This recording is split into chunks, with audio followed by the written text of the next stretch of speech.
From heating leftovers to cooking entire meals, the microwave oven has become an indispensable tool in kitchens around the world.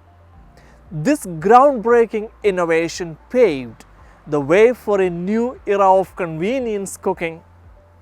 But perhaps the most inspiring aspect in this is the reminder that the innovation can come from the most unexpected places.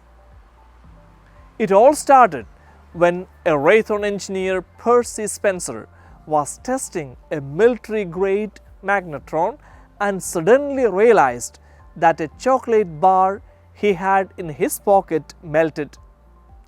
Intrigued by it, Spencer conducted further experiments, eventually leading to the creation of the first microwave oven.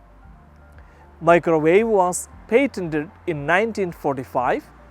One of the first prototypes was placed in Boston restaurant for testing.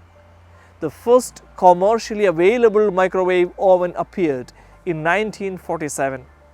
It was made by Raytheon and was 1.8 meters in height and weighed 340 kilograms.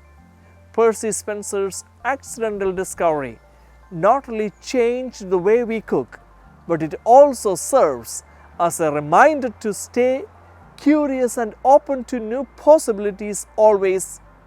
In life, embrace the unknown with the spirit of wonder and exploration, and it unlocks the doors to unimagined opportunities. By remaining open-minded, we invite innovation and growth into our lives, transforming challenges into stepping stones towards a brighter future.